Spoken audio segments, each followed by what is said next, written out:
പണ്ട് ഒരു നാട്ടിലൊരു ആചാരമുണ്ടായിരുന്നു. ആ നാട്ടിൽ ഒരു വലിയ ബെൽ ഉണ്ടായിരുന്നു. എല്ലാ ന്യൂ ഇയർ ആകുമ്പോഴും കൃത്യം 12 മണിക്ക് ആ ബെൽ മുഴങ്ങും. ബെൽ മുഴങ്ങിയാൽ ആ നാട്ടിൽ ആ വർഷം സന്തോഷത്തിന്റെ വർഷമായിരിക്കുമെന്നായിരുന്നു ആ നാട്ടുകാരുടെ വിശ്വാസം. ആരെങ്കിലും ഒരാൾ ആ രാത്രി എന്തെങ്കിലും ഒരു നല്ല കാര്യം ചെയ്താൽ മാത്രമേ ആ ബെൽ മുഴങ്ങുകയുള്ളൂ. അങ്ങനെയിരിക്കെ ഒരു ന്യൂ ഇയർ രാത്രി വന്നെത്തി. പതിവിനേക്കാൾ കൂടുതൽ മഞ്ഞുവീഴ്ചയായിരുന്നു ആ രാത്രി. അതുകൊണ്ട് ആരും പുറത്തിറങ്ങിയില്ല. എല്ലാവരും കൊടും തണുപ്പിൽ നിന്നും രക്ഷ നേടാനായി വീട്ടിൽ തന്നെ ഇരുന്നു. അന്ന് രാത്രി ബെൽ മുഴങ്ങില്ല എന്ന് എല്ലാവർക്കും ഉറപ്പായിരുന്നു. അപ്പോഴാണ് ആ നാട്ടിലെ ആരോൺ എന്ന കൊച്ചുമിടുക്കൻ ഒരു കാര്യം ശ്രദ്ധിക്കുന്നത്. അവന്റെ വീടിന്റെ മുന്നിൽ ഒരു നായ നിൽക്കുന്നു. കടുത്ത മഞ്ഞിൽ തണുത്തു വിറച്ച് ആകെ മരവിച്ച് നിൽക്കുകയായിരുന്നു ആ നായ. ആരോൺ പെട്ടെന്ന് തന്നെ പുറത്തേക്കോടി. അവൻ ആ നായയെ അവന്റെ വീട്ടിലേക്ക് കൊണ്ടുവന്നു. അതിന് ആവശ്യമുള്ള ഭക്ഷണവും കിടക്കാനുള്ള സ്ഥലവും അവൻ തയ്യാറാക്കി. അങ്ങനെ 12 മണിയായി. കടുത്ത നിശബ്ദതയിൽ നിന്നും നാട്ടിലുള്ള ആ ബെൽ മുഴങ്ങാൻ തുടങ്ങി. ബെൽ മുഴങ്ങില്ല എന്ന് വിചാരിച്ചിരുന്ന നാട്ടുകാർക്ക് ആശ്ചര്യമായി.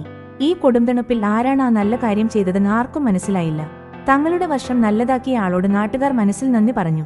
താൻ ചെയ്ത ചെറിയൊരു നല്ല കാര്യം കൊണ്ടാണ് ബെൽ മുഴങ്ങിയതെന്ന് ആരോണിനും മനസ്സിലായില്ല.